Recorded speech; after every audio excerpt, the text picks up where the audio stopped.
नमस्ते बच्चों, आज इस वीडियो के माध्यम से हम सीबीएसई बोर्ड एग्जामिनेशन पर आधारित व्यावहारिक व्याकरण से रस की उत्पत्ति, अव्यय, परिभाषा, भेद, अस्थायी भाव, संचारी भाव एवं संचारी भाव की संख्या प्रश्नोत्तरी विधि के माध्यम से बताएंगे, जिसमें करीबन 20 प्रश्न होंगे और उसके उत्तर होंगे। आशा है कि आपको यह बहुत पसंद आएगा।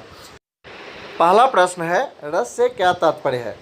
तो उत्तर होगा, रस से तात्पर्य काव्य का आनंद प्राप्त करने से है।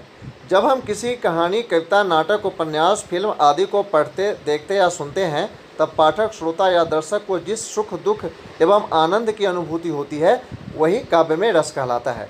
दूसरा प्रश्न है, कभी कभी पूछ दिया करता है कि आचार्य भरत मुनि ने रस की निष्पत्ति का मुख्य सूत्र क्या दिया है? तो आचार्य भरत मुनि ने रस की निष्पत्ति का मुख्य सूत्र इस प्रकार दिया है, विभावानुभाव व्यभिचारी संयोगाद्रस निष्पत्ति। आगे तीसरा प्रश्न है, विभावानुभाव व्यभिचारी भाव संयोगाद्रस निष्पत्ति का अर्थ लिखें। तो इसका उत्तर होगा, विभाव अर्थात भाव उत्पन्न करने के साधन, अनुभव अर्थात पात्रों की चेष्टाएं, व्यभिचारी अर्थात अनेकानेक भाव अर्थात विभाव, अनुभव, व्यभिचारी भावों के संयोग से रस की निष्पत्ति होती है।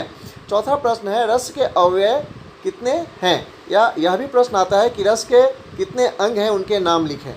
तो रस के 4 अव्यय या अंग हैं, अस्थायी भाव, विभाव, अनुभव तथा संचारी भाव या व्यभिचारी भाव। ये दोनों एक ही है, संचारी कहें या व्यभिचारी कहें। विभाव के कितने प्रकार हैं, उनके नाम लिखें। तो विभाव 2 प्रकार के होते हैं, आलंबन और उद्दीपन। आलंबन कितने प्रकार के होते हैं, उनके नाम लिखें। तो आलंबन दो प्रकार के होते हैं, आश्रय और विषय। 7वां प्रश्न है, अनुभाव के कितने प्रकार हैं, उनके नाम लिखें। तो अनुभाव 4 प्रकार के होते हैं, सात्विक, कायिक, वाचिक और आहार्य। 8वां प्रश्न है, अस्थायी भाव से क्या तात्पर्य है?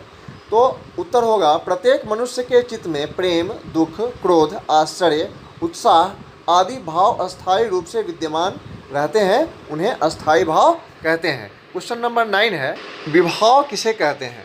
तो विभाव से अभिप्राय उन वस्तुओं एवं विषयों के वर्णन से है जिनके प्रति सहृदय के मन में किसी प्रकार का भाव या संवेदना जागृत होती है, अर्थात भाव के जो कारण होते हैं उन्हें विभाव कहते हैं। प्रश्न संख्या 10 में, अनुभाव किसे कहते हैं? तो अनु का अर्थ है पीछे अर्थात बाद में। अस्थायी भाव के उत्पन्न होने पर उसके बाद जो भाव उत्पन्न होते हैं उन्हें अनुभाव कहा जाता है। प्रश्न संख्या 11 में है, अनुभाव के चारों प्रकारों को स्पष्ट करें। तो अनुभाव के चारों प्रकारों में सात्विक, जो अनुभव मन में आए भाव के कारण स्वतः प्रकट हो जाते हैं, वे सात्विक हैं। कायिक, शरीर में होने वाले अनुभव कायिक हैं।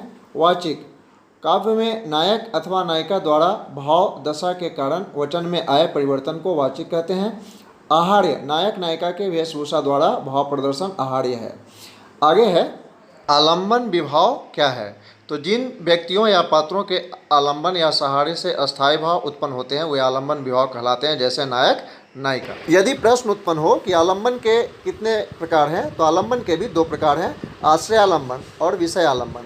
जिस व्यक्ति के मन में रति, करुणा, शोक आदि विभिन्न भाव उत्पन्न होते हैं उसे आश्रय आलंबन कहते हैं, और जिस वस्तु या व्यक्ति के लिए आश्रय के मन में भाव उत्पन्न होते हैं उसे विषय आलंबन कहते हैं। आइए इसका उदाहरण देखें। यदि राम के मन में सीता के प्रति रति का भाव जागृत होता है तो राम आश्रय होंगे और सीता विषय। उसी प्रकार यदि सीता के मन में राम के प्रति रति भाव उत्पन्न हो तो सीता आश्रय और राम विषय होंगे। अब है उद्दीपन विभाव क्या है? तो आश्रय के मन में उत्पन्न हुए अस्थायी भाव को और तीव्र करने वाले विषय की बाहरी चेष्टाओं और बाह्य वातावरण को उद्दीपन विभाव कहते हैं। आइए इसका भी उदाहरण देखें। उदाहरण के लिए, दुष्यंत शिकार खेलते हुए ऋषि कणव के आश्रम में पहुंच जाते हैं। वहां वे शकुंतला को देखते हैं। शकुंतला को देखकर दुष्यंत के मन में आकर्षण या रति भाव उत्पन्न होता है। उस समय शकुंतला की शारीरिक चेष्टाएं दुष्यंत के मन में रति भाव को और अधिक तीव्र करती है। नायिका शकुंतला की शारीरिक चेष्टाएं तथा वन प्रदेश के अनुकूल वातावरण को उद्दीपन विभाव कहा जाएगा। प्रश्न संख्या 14, संचारी या व्यभिचारी भाव से क्या तात्पर्य है, स्पष्ट करें। तो मन के चंचल या अस्थिर विकारों को संचारी भाव कहते हैं। अस्थाई भाव के बदलने पर ये भाव परिवर्तित होते रहते हैं। इनका नाम संचारी भाव रखे जाने के पीछे यही कारण भी है। संचारी भावों को व्यभिचारी भाव भी कहा जाता है। उदाहरण के लिए शकुंतला के प्रति रति भाव के कारण उसे देखकर दुष्यंत के मन में मोह, हर्ष, आवेग आदि जो भाव उत्पन्न होंगे उन्हें संचारी भाव कहेंगे। प्रश्न संख्या 15, संचारी भावों की संख्या कितनी है? मुख्य संचारी भाव के नाम लिखें। तो उत्तर होगा संचारी भाव की संख्या 33 बताई गई है। इनमें से मुख्य संचारी भाव है शंका, निद्रा, मद, आलस्य, निंदा, चिंता, मोह, स्मृति, धैर्य, लज्जा, चपलता, आवेग, हर्ष, गर्व, विषाद, उत्सुकता, उग्रता, त्रास आदि। प्रश्न संख्या 16, रस के कितने भेद हैं? यह बहुत बार आया है, उनके नाम लिखें। तो रस के मुख्यतः 9 भेद हैं। श्रृंगार रस, हास्य रस, करुण रस, रौद्र रस, वीर रस, भयानक रस, विभत्स रस, अद्भुत रस और शांत रस। प्रश्न संख्या 17 में है निम्नलिखित रस के भेदों को अस्थाई भाव एवं संचारी भाव के साथ लिखें। तो रस श्रृंगार है, इसका अस्थाई भाव रति है। संचारी भाव हो जाएगा स्मृति, हर्ष, मोह आदि। हास्य रस का अस्थाई भाव हास है, इसका संचारी भाव हर्ष, चपलता, लज्जा आदि। करुणा रस का अस्थाई भाव शोक है, ग्लानि, शंका, चिंता आदि इसका संचारी भाव है। अगला प्रश्न है उसी प्रकार का कि निम्नलिखित रस के भेदों को अस्थाई भाव के साथ लिखें। तो रस में है रौद्र, इसका अस्थाई भाव है क्रोध, इसका संचारी भाव है उग्रता, क्रोध आदि। फिर रस में है वीर, इसका अस्थाई भाव है उत्साह, संचारी भाव है आवेग, गर्व आदि। रस भयानक, अस्थाई भाव भय, संचारी भाव डर, शंका, चिंता आदि। रस विभत्स, अस्थाई भाव जुगुप्सा अर्थात घृणा, संचारी भाव दीनता, निर्वेद, घृणा आदि। रस है अद्भुत, इसका अस्थाई भाव है विस्मय, इसका संचारी भाव है हर्ष, स्मृति, घृणा आदि। रस है शांत, इसका अस्थाई भाव है निर्वेद और संचारी भाव है हर्ष, प्रसन्नता, विस्मय आदि।